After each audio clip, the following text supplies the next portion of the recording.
Adelante, voy a compartir mi pantalla. Si todos están conectados bien, la están viendo ya, ¿verdad? Sí, hermano. Perfecto. Estábamos entrando de nuestro manual que se llama Paso a Paso por el Antiguo Testamento. Teníamos la segunda unidad. La primera fue Dios y su revelación, y ahora es Dios y su creación. Y aquí son 5 secciones. La semana pasada vimos 2 secciones. Entonces, ese sería algo de lo que vamos a repasar. Pero les voy a invitar para que podamos orar, hermanos, y poner en las manos de Dios esta pequeña reunión. Señor, te damos gracias por este tiempo que podemos disponer y siempre nos acogemos a tu palabra, Señor, que dice que donde están 2 o 3 reunidos en tu nombre, tú estás en medio de nosotros, Señor. Y esa es nuestra confianza y esa es nuestra esperanza. Y sabemos, Señor, que el repasar, el estudiar tu palabra es una bendición siempre, y nos ponemos en tus manos para que tú guíes nuestra mente y nuestro corazón. Te lo rogamos, Señor, en el nombre de Cristo. Amén. Muy bien, con alguien está entrando, ya entró. Con este principio, hermanos, Dios y su creación. Y ya vemos, no solamente vemos la Biblia como revelación, que Dios se ha mostrado, que Dios se ha comunicado.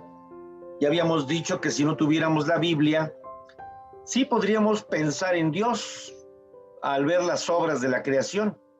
Una persona, aunque no haya leído la Biblia, cuando ve la creación piensa, alguien está ahí, ¿verdad?, detrás de todo esto maravilloso. Pero sin embargo, Dios se reveló. Y ese Dios en el que nosotros creemos se ha revelado como creador. De manera que el libro de Génesis es el libro de los principios, por supuesto del principio de todas las cosas. Y ahí repasamos la vez pasada que habla de los principios de la creación, la caída del hombre, el diluvio, la Torre de Babel, cosas que sucedieron y que nos narra el origen de muchas cosas. En este momento vamos a repasar lo que vimos la semana pasada, es con respecto a la creación. Y en Génesis aparecen 2 fragmentos, 2 llamados relatos. En la pantalla aparece que es la creación del universo físico, de todo lo que existe. Génesis del 1, versículo 3, hasta el versículo 25 del libro de Génesis, se habla de todas las cosas que Dios creó. En un solo capítulo, Dios nos va a narrar cómo sucedieron las cosas. Ya habíamos dicho que mucha gente quiere ver la Biblia como un libro de ciencia, de datos, de elementos de esa naturaleza, pero a Dios no le interesa decirnos cómo hizo las cosas, aunque sí nos lo hace suponer, pero no se trata de demostrar científicamente cómo es esto. Por eso el hombre ha creado muchas hipótesis y teorías, como la teoría de la evolución, que es un intento humano de explicar cómo es que existe todo lo que hay en el mundo y en el universo. Ese es el primer relato, Génesis 1. Pero en el capítulo 2 de Génesis, del versículo 7 y luego el 21 al 23, se narra cómo Dios hizo al hombre y a la mujer, a la primera pareja de seres humanos, y que fueron distintos, de toda la demás creación. Eso nos queda clarísimo. Dios hizo el cielo, la tierra, el mar, las estrellas, la luna, todo. Incluso los animales, produzca la tierra hierba verde, produzca la tierra seres vivientes, y Dios iba diciendo cosas y las cosas se iban generando. Pero con el hombre y la mujer fue diferente. Con el hombre se tomó el tiempo Dios para formar una figura llamada hombre y le dio un toque diferente a todas las demás criaturas. No lo hizo con los changos ni con los leones, no. Solamente lo hizo con el hombre y le dio el soplo de vida. Es decir, compartió parte de su realidad, de su esencia, y eso es lo que se conoce actualmente como que el ser humano ha sido creado a la imagen y semejanza de Dios. no como las demás criaturas. Eso es un elemento muy importante que habría que retomar últimamente, ¿no? Bueno, y luego viene la creación, se habla de 6 días, bueno, realmente se habla de 7 días, pero los 6 primeros días de esos 7 hablan de cómo fue Dios creando en un proceso. Dios fue creando en un proceso todo lo que existe. Ha habido una situación de ir creando.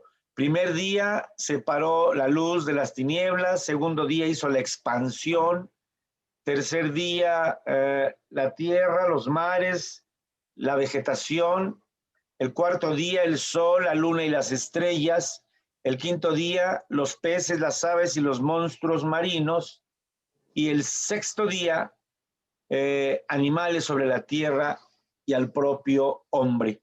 Pero diferente, eso tenemos que tenerlo muy en cuenta.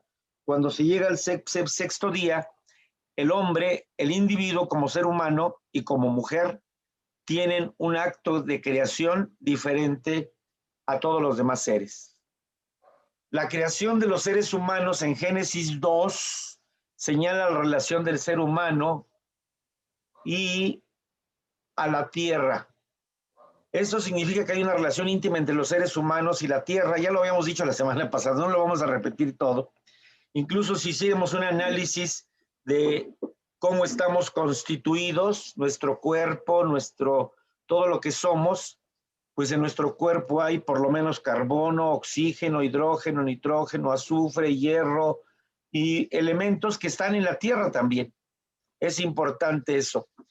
La palabra que traduce hombre es el vocablo hebreo Adam, que significa humanidad. A su vez, el vocablo Adam proviene de una raíz que significa tierra o polvo. ¿Cómo la ven?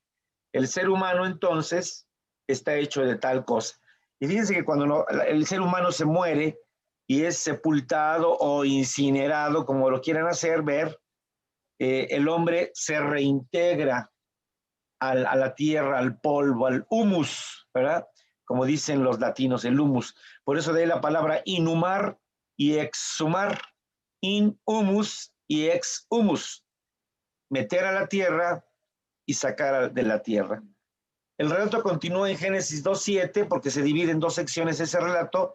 Esto nos indica que el ser humano tiene 2 naturalezas. La semana pasada, donde dice tiene 2 naturalezas, aparecía no tiene 2 naturalezas, porque cuando se tomaron las notas para este libro, aparecía la palabra, indica que el ser humano, estaba separado el no, y al leerlo rápido decíamos, el ser humano no tiene 2 naturalezas, pero sabemos que el ser humano tiene 2 naturalezas, una naturaleza material, física, mortal, y un espíritu, ¿verdad? La esencia que Dios le ha compartido y que es la parte espiritual que nosotros tenemos.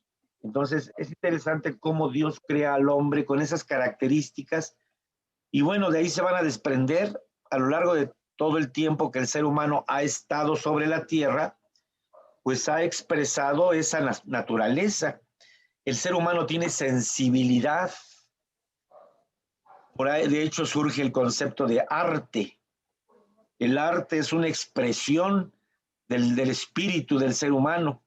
Y ese arte, en las 6 artes clásicas, a través de la pintura, la danza, la música, la literatura, la arquitectura, la escultura, es algo que solamente el ser humano, bueno, a veces podemos decir, bueno, es que un pajarito hace su nido bien bonito, son unos maravillosos arquitectos, ¿no?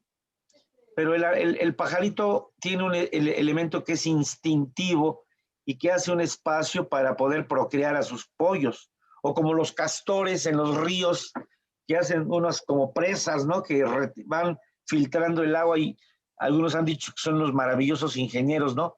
Pero son actos del instinto del animal. Solamente el ser humano tiene la capacidad y la sensibilidad, que es lo que compartió Dios con él. El Catecismo Menor de Westminster dice que Dios es un espíritu infinito, eterno e inmutable. Y es inmutable en su ser, sabiduría, bondad, justicia y verdad. Y esas partes las compartió con los seres humanos.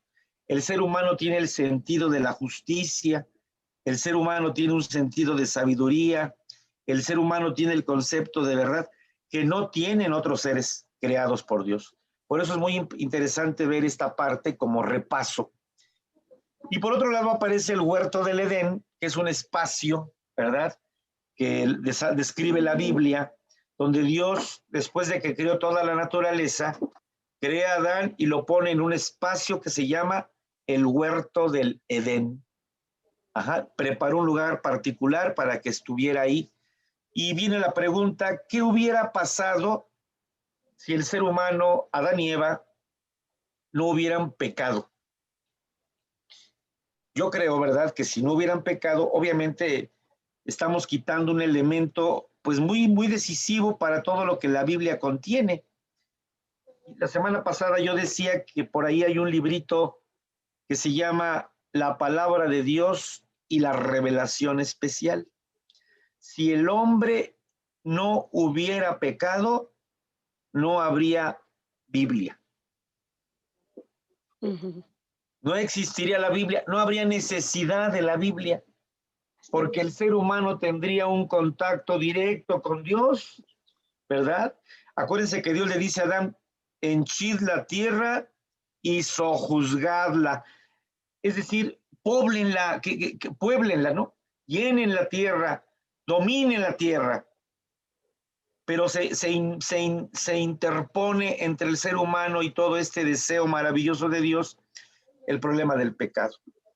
De manera que cuando nosotros estamos pensando en el ser humano, en el individuo, ¿verdad?, vemos que el huerto representa el espacio en el que Dios quiso crear al hombre, un lugar en el que había una provisión de todo.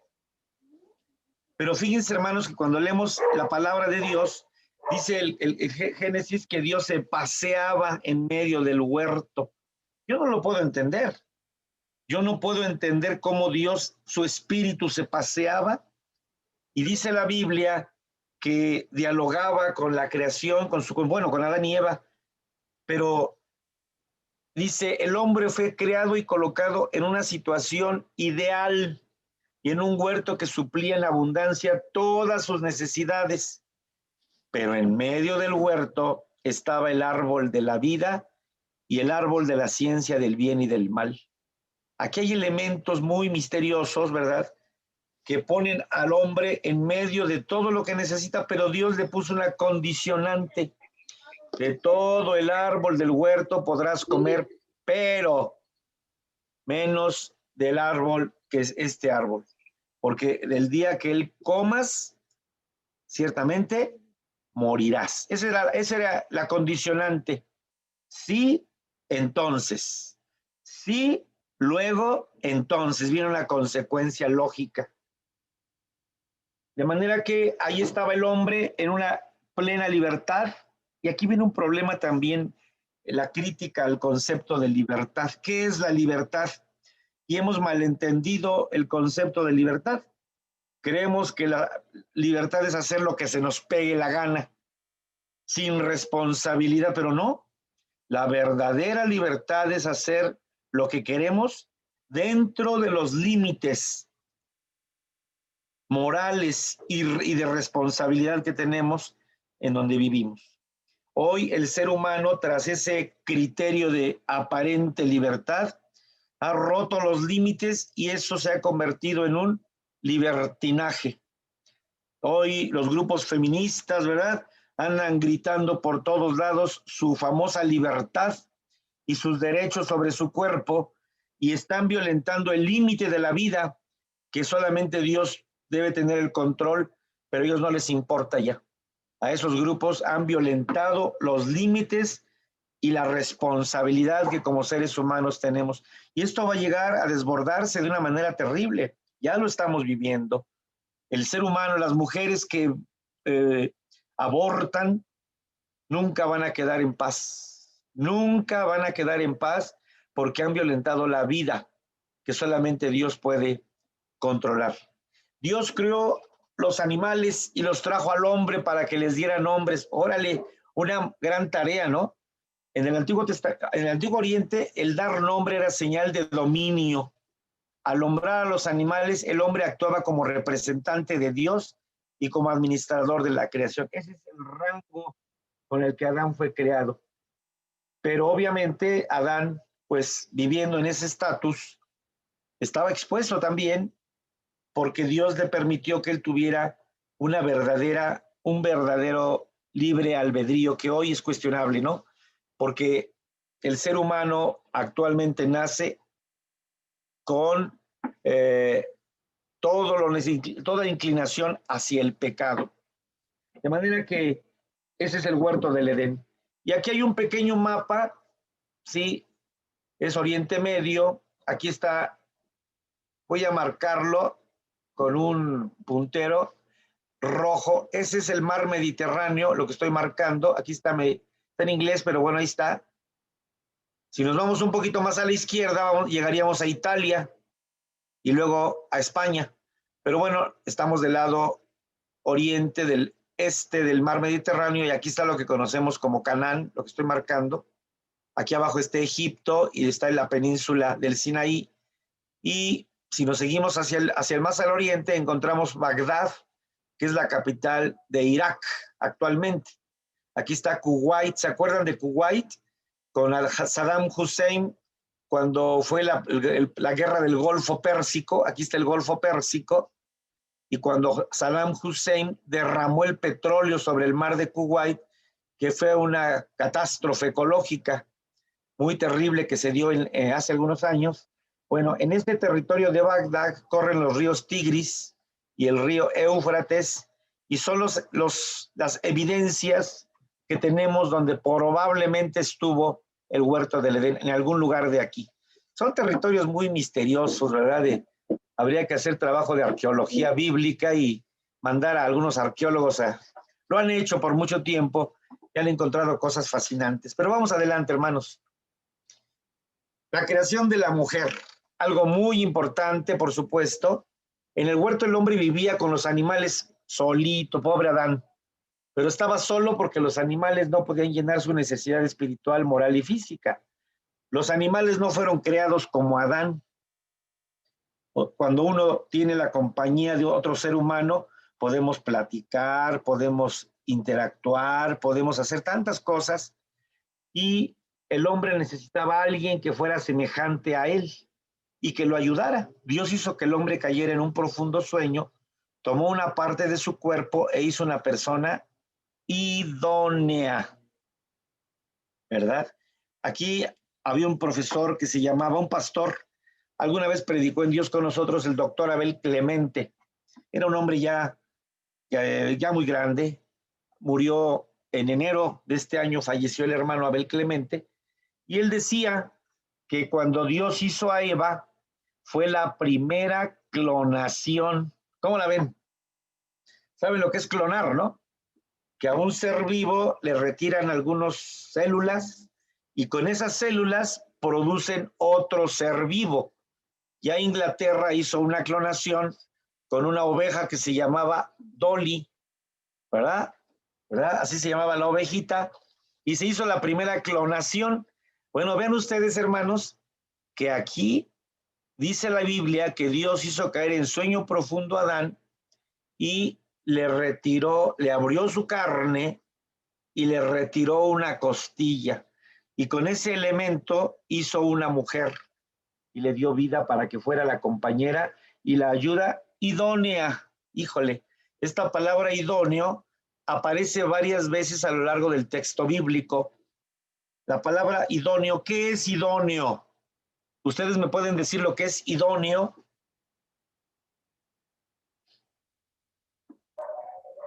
Lo mejor. Lo mejor. Lo conveniente. ¿Perdón? Lo conveniente. Lo que conviene. Yo creo que es más que eso. Si fuéramos al diccionario, vamos a encontrar la palabra idóneo.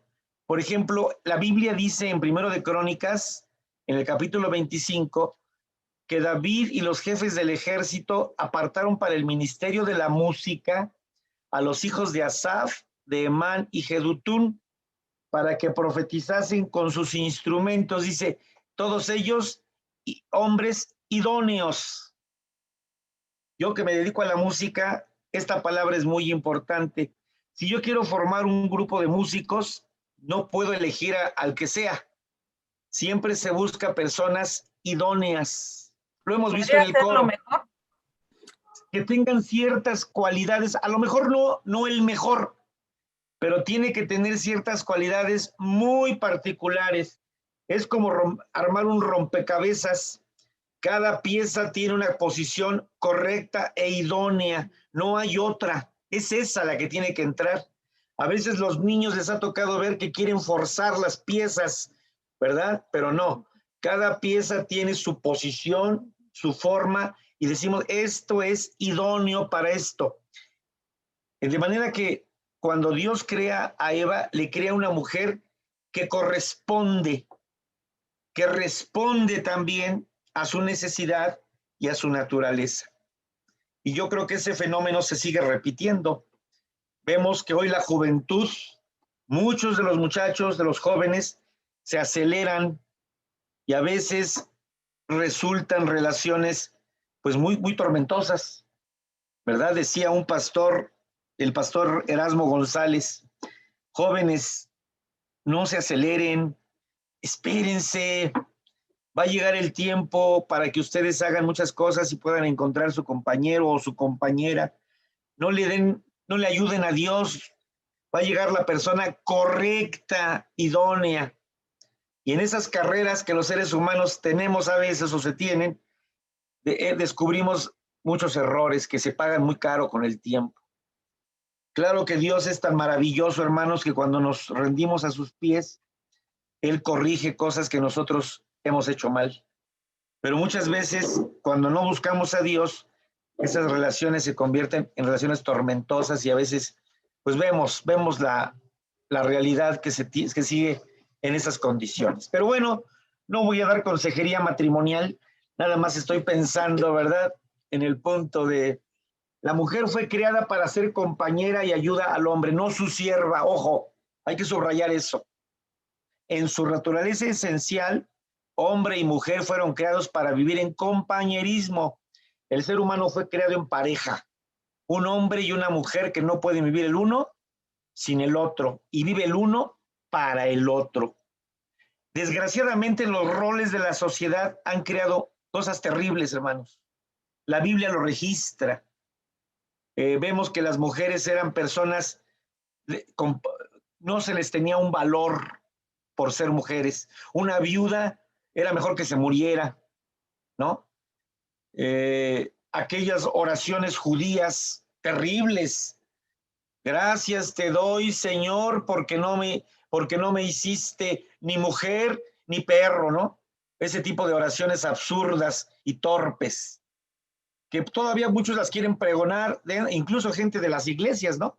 Quisieran ver ese tipo de realidades cuando realmente es una aberración.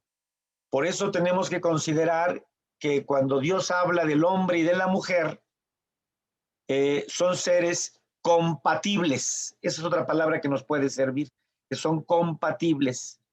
Ya vamos a ver después la continuación de la historia de la Biblia, cómo muchos seres humanos rompieron este principio. El propio Abraham rompió ese principio monogámico de uno para el otro, y luego nos encontramos a Salomón en los excesos, 600 mujeres concubinas y tantas princesas.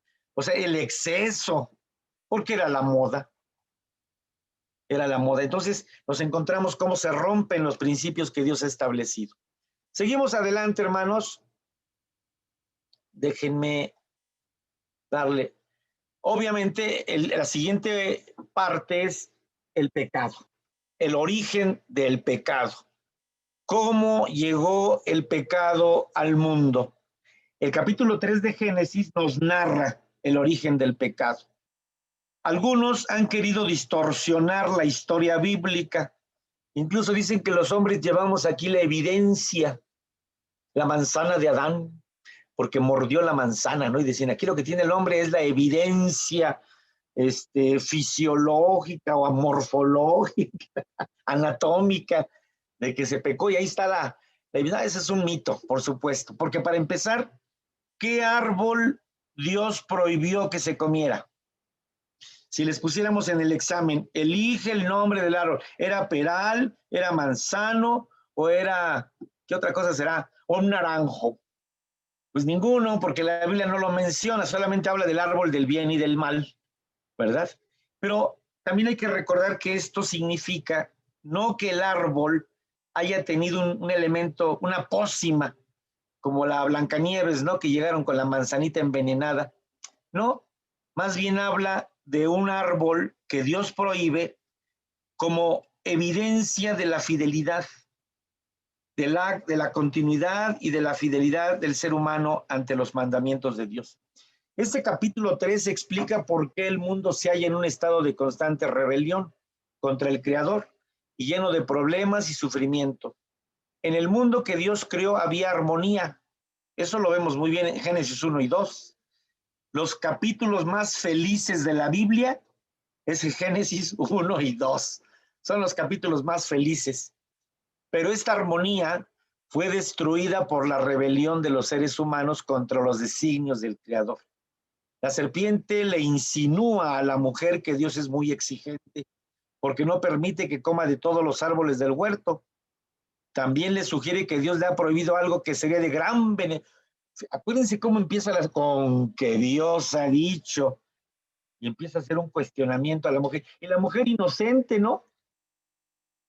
No sabía de la maldad. Es como cuando un niño sale a la calle y le aparece ahí un bribón y al niño lo engañan, ¿no? ¿No es así? Con que tu mamá dijo que no te vayas de pinta, pero si tu mamá sabe que el parque es fabuloso, que hay cosas maravillosas, y el niño, pues, sí, cierto, ¿no? Inocente, que ya no hay tantos niños inocentes. Pero es interesante ver esa acción. De manera que aquí viene algo interesante en el cuestionamiento. Dios dijo, de ese árbol no comerás, punto. Bueno, agrega, porque el día que de él comas morirás. Esa es la señal, la orden de Dios. Y eso se repite, hermanos. ¿A poco no lo hemos vivido nosotros también? Entre más nos prohíben, más lo hacemos, ¿no? Es que está prohibido. Hoy en la mañana estuve en un centro comercial, o ayer, y el centro comercial tiene entrada con flechas para que los vehículos pasen en ese sentido. Ah, pero viene el señor con su Mustang del año, echando ruido con su motor, con doble escape, ¿verdad? Y va en sentido contrario, acompañado de una rubia, haciéndose el chistoso, y todo en el sentido que la ley dice que no se haga. Y ahí va el señor haciéndose el chistoso en medio del estacionamiento, en sentido contrario, y todos se le tienen que doblegar porque es el carrazo que trae, ¿no? De manera que el hombre está inclinado a ir en contra por su naturaleza ahora, pero hay un engaño. Ese es el inicio del pecado. La mujer, seducida por su deseo de obtener conocimiento, volvió a mirar el fruto del árbol, ay, se lo quedó viendo, y entonces tiene que tomar una valoración. Dios dijo esto, y este cuate que está aquí como serpiente, ¿verdad? Me está diciendo lo contrario, pero se ve bueno el fruto, ¿no? Jugoso, sabroso. Además, serán abiertos mis ojos y seré como Dios. ¡Qué tentador! Vuelve a mirar el fruto, pero lo ve apetitoso y deseable. Entonces lo toma y come. Y le dio también, y no solamente va con su marido y se lo ofrece. Él, aquí le falta un acento a la palabra él, hay que arreglarlo, luego lo arreglo. Él comió igualmente del fruto, sabiendo, o sea, son corresponsables. La mujer no fue la única persona culpable, el hombre lo fue por igual. Cada persona es responsable de sus propios actos. Eso se va a repetir en la Biblia. Los padres comieron las uvas agrias y los hijos llevaron la dentera, dice el profeta. Pero dice el profeta, no, todas las almas son mías, dice Dios. toda alma que pecare, esa morirá. Nadie va a pagar los pecados de otro. Si mi papá fue un pecador perverso, él tendrá que entregar cuentas con Dios. Yo soy una persona diferente y yo tendré que dar cuentas delante de Dios. Lo mismo pasa con nuestros hijos. No queramos, es que mi hijo es pobrecito, ¿verdad? Hizo tal cosa, pues, pero es mi hijo, ¿no? Eso donde lo he oído, quién sabe, pero se oye mucho eso. Ahora, quiero regresarme todavía. Ese es el principio del pecado. Es una acción que introduce al mundo. Dice el Nuevo Testamento que por un hombre entró el pecado al mundo. Este es Adán. Por él entró la muerte, la destrucción, la desobediencia. Hay que recordar que Adán representa a la humanidad. De manera que ahí empieza el pecado y la desgracia del ser humano.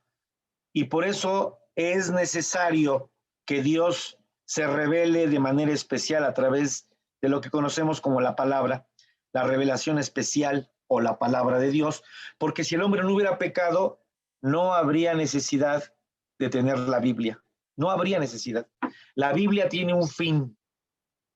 Y esta es la vida eterna, dice Juan, que te conozcan a ti, al único Dios verdadero, y a Jesucristo, a quien has enviado. Ese es el proyecto de Dios.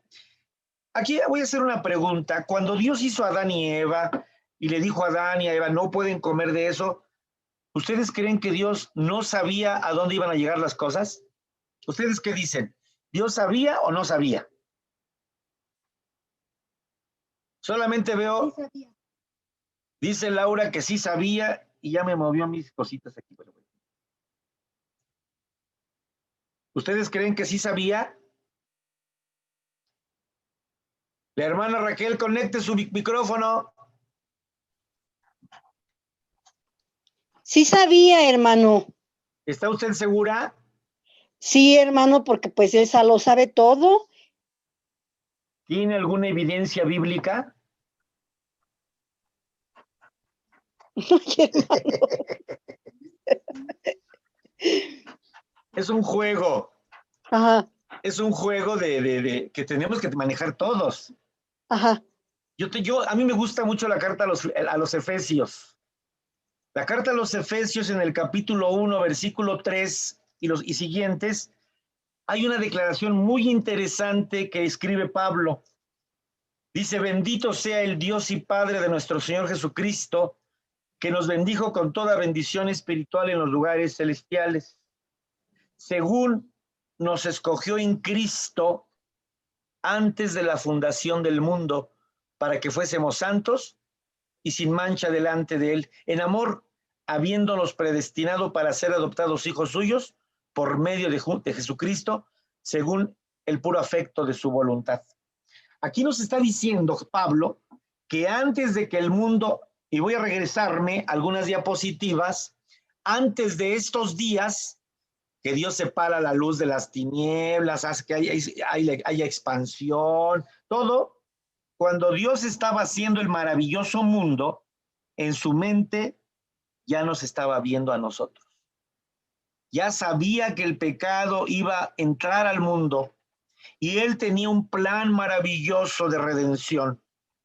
En la eternidad, Él dice y toma un decreto, dice, yo seré padre, tú serás hijo, y ese es el Espíritu Santo. Los tres es el mismo Dios, pero se mueve de una manera misteriosa lo que hoy conocemos como la Trinidad. De manera que Dios en la eternidad había previsto un plan de redención en Cristo. Por eso, hermana Raquelito, tiene usted toda la razón, porque a Dios no se le escapa nada. Tiene un completo control de todas las cosas. Dios no puede ignorar que ahí estaba Adancito y Evita en medio del huerto, inocentes, hermosos, yo creo que eran hermosos, perfectos. Imagínense sin ombligo, porque no nacieron por parto natural, fueron creados por Dios. Ya después los demás nacimos por medio de todo el proceso natural del embarazo de la mujer y conectados por el cordón umbilical, y después de entonces, pues ya viene lo que vemos nosotros ahora. Quiero decirlo de manera jocosa si ustedes quieren, pero Dios tenía un control total de las cosas. De manera que el pecado entra al mundo, pero el pecado empezó a crecer. Y nos preguntamos, ¿qué se le estaba yendo de control las cosas a Dios? Vamos a seguir viendo que a partir de Génesis 4 empieza un caos. Se registra una serie de eventos que exponen las consecuencias del pecado humano. La rebelión contra Dios produce violencia contra el prójimo, aflicción para la familia y para la sociedad.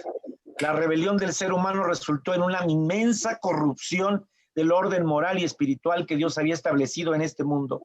La única esperanza para el ser humano era la gracia y la misericordia de Dios.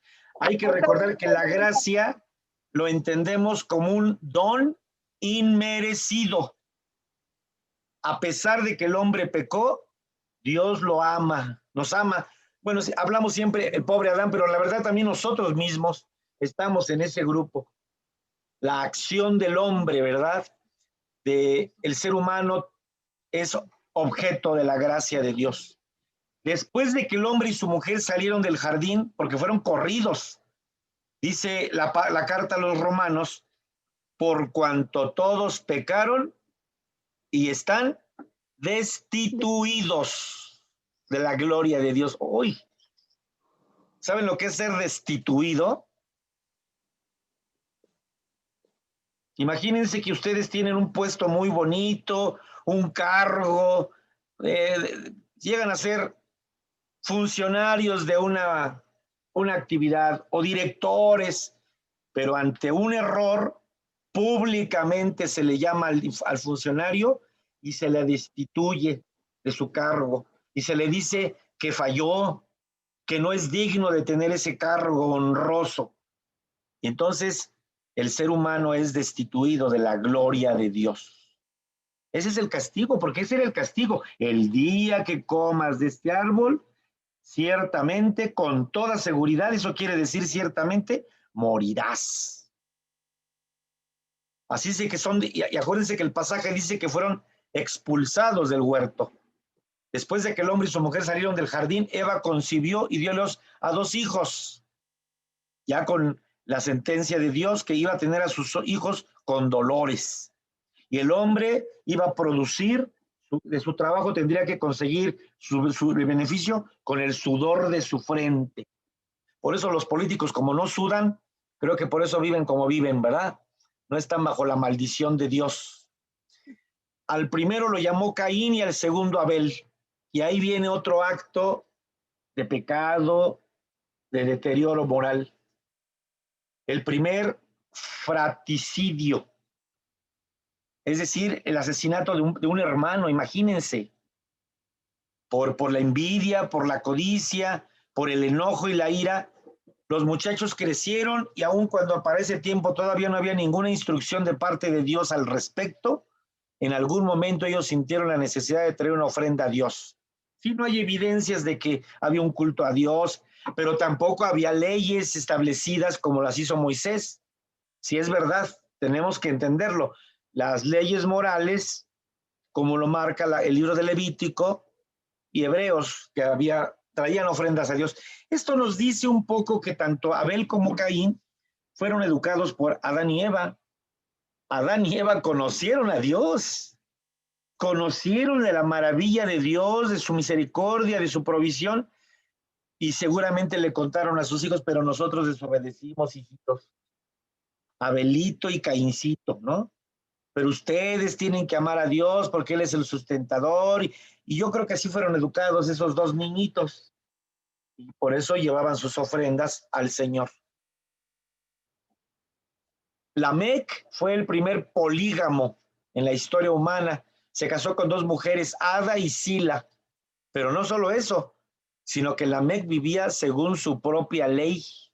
Usaba de la violencia para vengarse por cualquier causa. Lamec se jacta de su violencia. Era violento, un tipo violento, un golpeador tal vez. Le importaba poco los sentimientos o razones de los demás. ¿Han visto gente así? Gente que son leyes en sí mismo, hacen lo que se les pega la gana y cuando vemos a alguien así, mejor háganse a un lado, porque ni verlos. El pecado siempre produce este tipo de respuesta entre los seres humanos. Ya estaba el mundo contaminado, hermano. Ya el pecado había entrado al mundo. En el capítulo 5, el escritor sagrado presenta un recuento organizado de la descendencia de Adán. Hay una cronología, más bien una genealogía de Adán hasta Noé. Nótese que todos los personajes que se mencionan murieron tal como Dios lo había dicho. Algunos vivieron muchos años, pero nadie pudo mantenerse mucho tiempo vivo. Solamente Enoc, que es una excepción, porque dice la Biblia que Enoc caminó con Dios, un tipo un poco misterioso.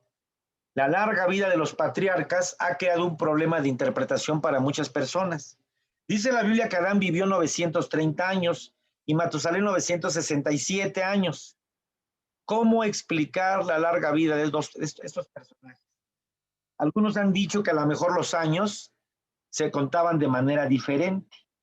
Imagínense que a lo mejor un año de nosotros eran 3 años en el pasado, bueno, ya por lo menos serían 310 y 322.3 años, ¿no? Algo así.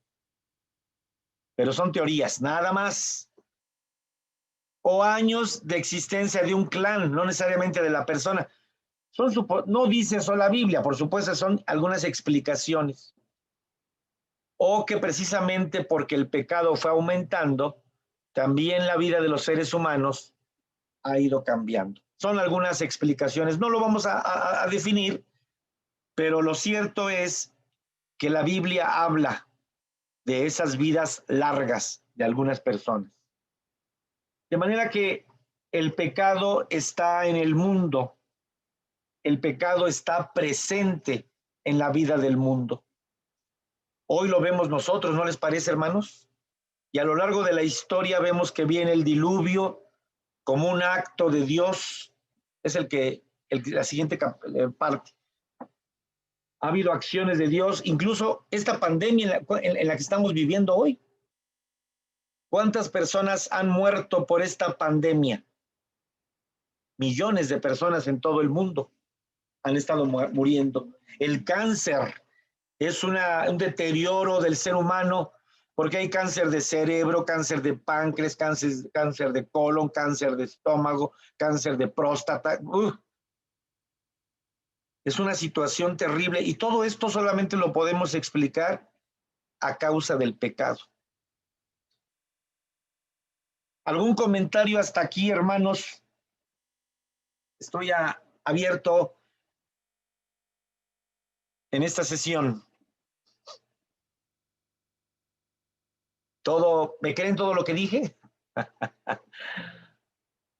Bueno, estamos siguiendo un manual, ¿verdad? De trabajo que está muy, muy bien calculado, pero me gustaría que, o estamos de acuerdo simplemente, ¿verdad? Puede haber reacciones contrarias también. Bueno, ¿qué les parece si seguimos adelante? ¿Sí? Ya hemos hablado entonces de 3 elementos importantes en todo este proceso. Ahora viene el diluvio. Yo recuerdo que el año de en los años 70 estuve estudiando y leí yo el Popol Vuh.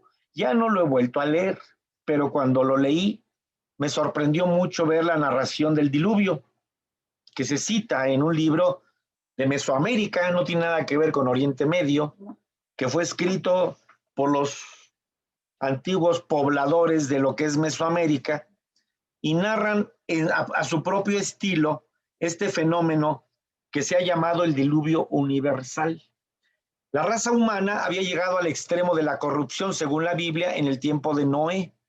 Dios mandó a Noé construir un arca porque enviaría un diluvio para frenar el aumento del pecado. Dios estaba viendo que el pecado aumentaba. Además, hay otro detalle interesante. Dice la Biblia que en ese tiempo no llovía, no había lluvia que regara la tierra. Dice la Biblia que salía un vapor de la propia tierra y que humedecía la naturaleza, era una manera diferente. Pero de pronto Dios decide enviar un diluvio. El diluvio marca el final de una era y el principio de otra. La corrupción humana se había propagado por toda la tierra. Primero fue la desobediencia de Adán y Eva, luego el fratricidio de Caín, la venganza cruel de Lamec y finalmente la corrupción de toda la tierra. Terrible, ¿no? Y yo me pregunto, a lo largo de la historia bíblica vamos a encontrar situaciones de pecado terribles. ¿Se acuerdan de Sodoma y Gomorra, no? Que nos narra un nivel de pecado terrible que se estaba viviendo y que Lot, el pariente de Abraham, pues fue también presa de toda esa manera de vivir de esos hombres impíos, pero que el pecado había llegado a niveles terribles, como hoy. Hoy podemos ver la sociedad en la que estamos inmersos y podemos describir la sociedad como una sociedad terriblemente llena de corrupción, en todos los ámbitos, en el ámbito político, en la sociedad, con todos la sociedad que vivimos muy llena de corrupción, hay inmoralidad, hay desobediencia. Hoy la educación está en peligro de ser manipulada por estas gentes que son controladores de la sociedad y quieren formar generaciones con otra mentalidad, con otra manera de ver el mundo, pero sin tomar en cuenta jamás a Dios. Ustedes ven películas recientes y es natural ver ahora el asunto de la promiscuidad y de la homosexualidad. Hay una serie muy interesante que se llama The Good Doctor, El Buen Doctor. Es una serie que está apareciendo en Netflix y es una serie médica. Pero es muy interesante ver que llega a una urgencia un caballero muy enfermo y va siguiendo la trama de la serie y aparece, es que su esposo no ha autorizado la cirugía. No habla de esposa, habla de esposo. Y llega de la manera tan natural, lo quieren ver, que llega otro varón, ¿verdad? Con todas las características, ¿verdad? Que sabemos que hay. Y bueno, se hace una trama interesante, pero con ese fenómeno que se quiere ver como algo natural, se está forzando como algo natural. Quieren que nuestros niños vean como algo natural, lo que no es natural. Cuando mi papá estaba muy enfermo en sus últimos días, lo llevé a urgencias y llegamos ahí con las enfermeras y le empezaron a preguntar, ¿fuma usted, señor? No. ¿Toma usted, señor? No, no tomo. Ah, ¿fuma? No. Y a otro señor le estaban haciendo las mismas preguntas y le preguntaban, ¿toma usted, señor? Pues lo normal. Esa fue su respuesta, lo normal. Y yo les pregunto, hermanos, ¿qué es lo normal? Está medio raro, ¿no? Porque hoy decimos, ¿tu niño dice groserías? No, lo normal. ¿Tu niño hace esto? Pues lo normal. Lo normal es lo anormal ahora. Lo que no. La palabra de Dios nos dice muchas cosas, ¿no? No os embriaguéis con vino, dice la palabra. Tantas cosas, hermanos. Por eso, en el momento del diluvio, vemos nosotros una acción de Dios contundente. El diluvio marca el final de una época, una era. Hasta Noé, los seres humanos fueron destruidos todos. Y se llevaron como dicen ahí, se llevaron entre las patas a toda la creación también, a los animales. ¿Y cuántos sobrevivieron el diluvio? ¿Cuántos seres humanos sobrevivieron al diluvio? ¿Se acuerdan?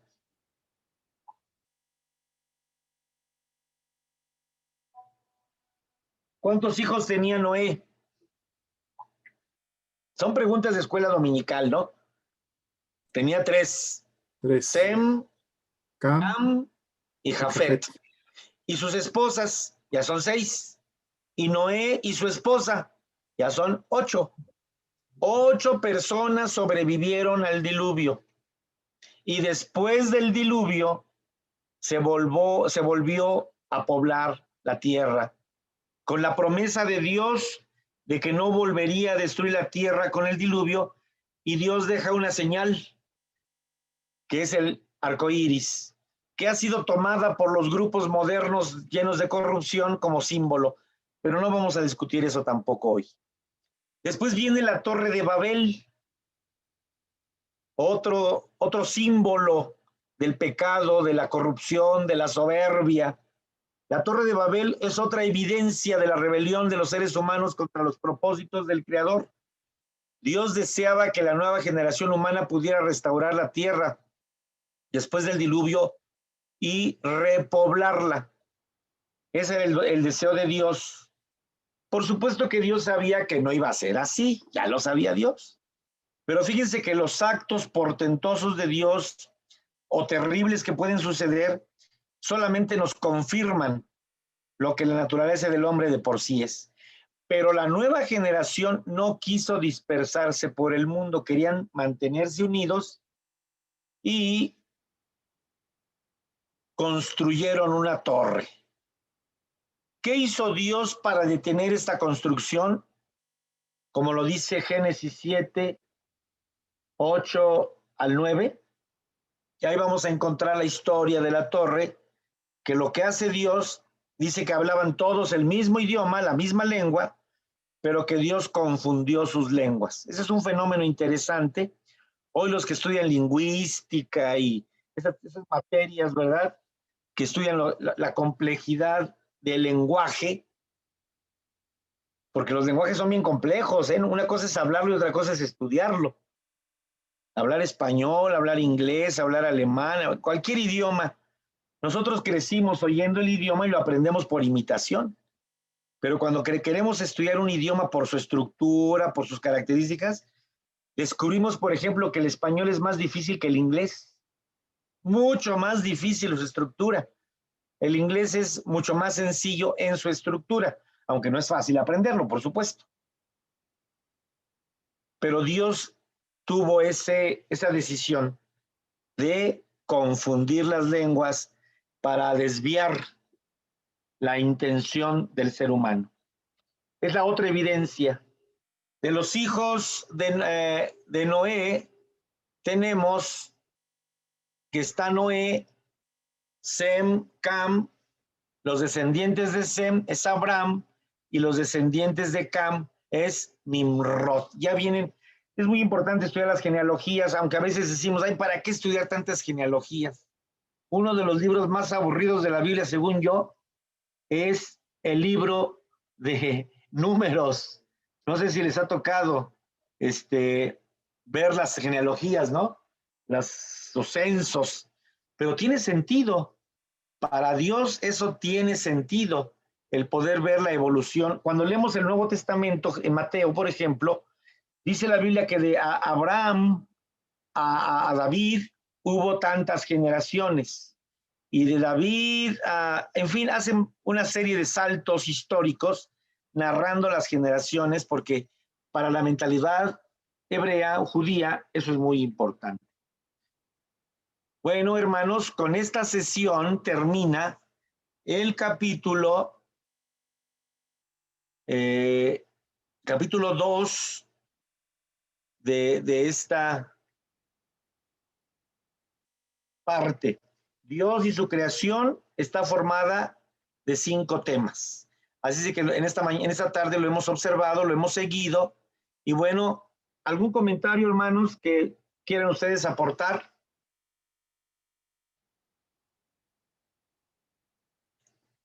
No me dejen solo. Hermano, ahorita estaba poniéndome a pensar que las lenguas, cuando se confunde y empezamos a hablar diferentes lenguas, lo que es la grandeza del Señor, hermano, que ahorita estoy viendo hasta los dialectos. ¿Cuántos dialectos no existirán, hermano?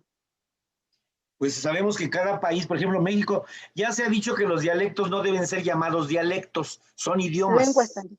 Son idiomas, están como que se ha querido limitar. Por ejemplo, en México se habla el español como el idioma principal por la conquista, pero en México se hablaba maya, náhuatl, zapoteco, mixtec, totonaca, muchas lenguas de la propia región. Se dice que en el árabe hay varios estilos de árabe, varias maneras. De las lenguas anglosajonas, las germánicas, está el alemán, está el finlandés, está el inglés, que pertenecen a una misma familia, pero que se fueron derivando en lenguas más, diríamos, pequeñas. La germánica era la única. Habría que hacer un estudio de las lenguas, nada más para que darnos un quemón, ¿no? Como dicen los chavos, de cómo funciona esto de los idiomas. Es fascinante ver esa pluralidad que usted dice, hermana, pero es un milagro. Y así como fíjense, hermana, así como en Babel hubo una dispersión de lenguas, cuando vamos al Nuevo Testamento en el Pentecostés, lo que hizo Dios es capacitar a los apóstoles para que hablaran en muchas lenguas y unificaran a los creyentes. Babel habla de dispersión, el Pentecostés habla de unidad. Ambos pasajes bíblicos, tanto en la Torre de Babel, son muchas lenguas, pero para dispersarlos, y en el Nuevo Testamento encontramos el Pentecostés, muchas lenguas, pero para unificar el mensaje de redención en Cristo, cumpliéndose la promesa de Dios de ir por todo el mundo y predicar el evangelio a toda criatura, como dice el Señor Jesucristo, ¿no? Y el que creyere, pero eso es una tarea que la iglesia tiene que abordar. Por eso los misioneros, los que van a hacer misión, tienen que aprender idiomas. O si alguien dice, yo quisiera ser misionero en China, órale, aprende chino mandarín para empezar, o algún dialecto de China. No, pues mejor me voy a África, pues imagínense, suajili, todos los idiomas que existen en África o en Asia. No, eso es un asunto impresionante lo que usted está señalando, hermana Raquel, el hecho de que se cuenta tan fácil el relato bíblico, pero todo lo que implica, que de pronto yo no le entiendo al vecino, oye, ¿qué estás hablando, no? Pues ya es otro idioma el que se ha establecido, y obviamente nos ha tocado a nosotros saber que cada idioma tiene una estructura.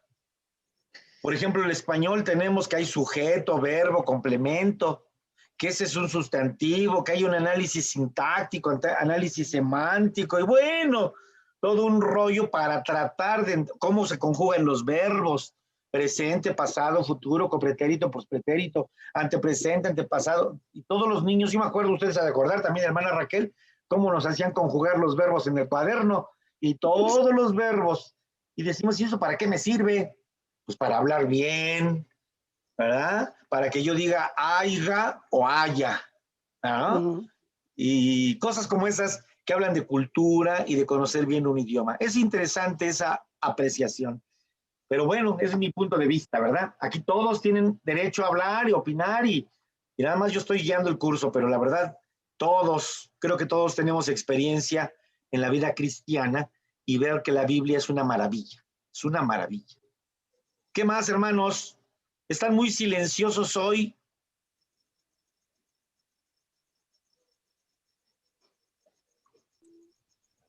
Bueno, pues vamos a saquen su papel porque vamos a hacer un examen. Híjole. Ya me golpeó la mano divina. Sobre todo los que no tienen cámara prendida. Sí. Así es. Bueno, hermanos, esa es la clase de esta tarde, el contenido de esta tarde. Queremos estudiar todo el Antiguo Testamento. Paso a paso, poco a poco, para ir conociendo este maravilloso libro. Hoy hemos estado trabajando propiamente con Génesis. Nos estamos introduciendo al estudio del Pentateuco, los primeros 5 libros: Génesis, Éxodo, Levítico, Números y Deuteronomio. Y yo creo que hoy hemos visto un poco de que Génesis no se debe traducir como el principio, más bien es los principios, porque hay muchas cosas que Génesis nos explica, en ese sentido. Muy bien, hermano José García Ramírez, en ausencia de José García Peralta, que no lo veo. Aquí está, ya lo vi. Hermano José, ¿cómo está? Está bien. No se oye. Y aquí está Ruth con alguien. Con mi hijo. Ok. Con mi hijo. Ok. Bienvenidos. Bienvenidos todos. También por ahí anda Lidia Silva. Bienvenida.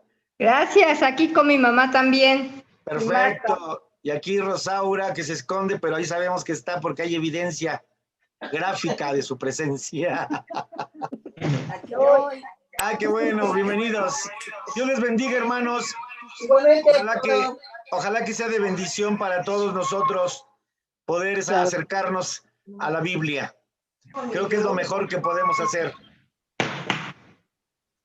Bueno, no habiendo más asuntos que tratar.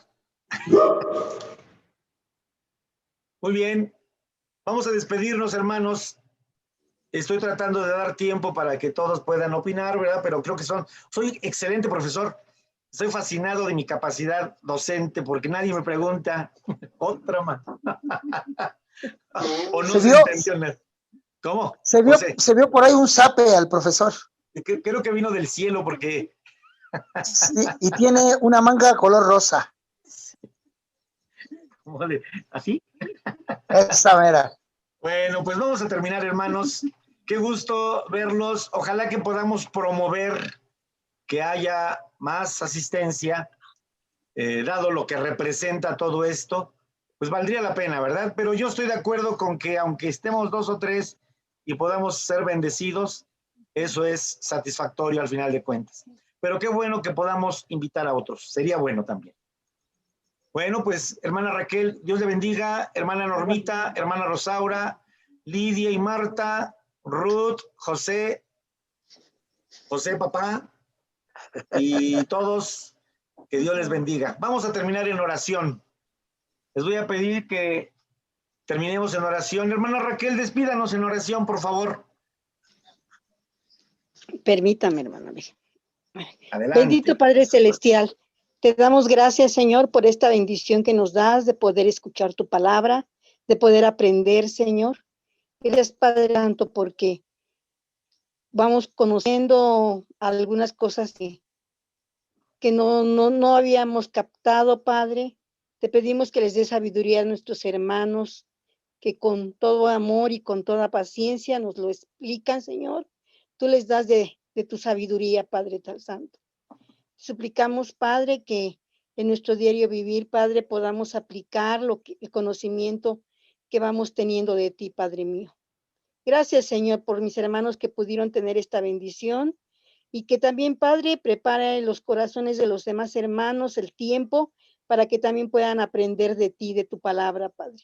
Que puedan tener ese conocimiento que es tan importante, Padre. Un cristiano debe de estar constantemente en conocimiento, Padre mío, estudiando de ti, Padre amado. Gracias, Padre Santo, por estos momentos. En el nombre de Cristo Jesús. Amén. Amén. Dios les guarde a todos, hermanos. Cuídense mucho y que Dios les bendiga. Sí, adiós, hermanos. Hasta luego.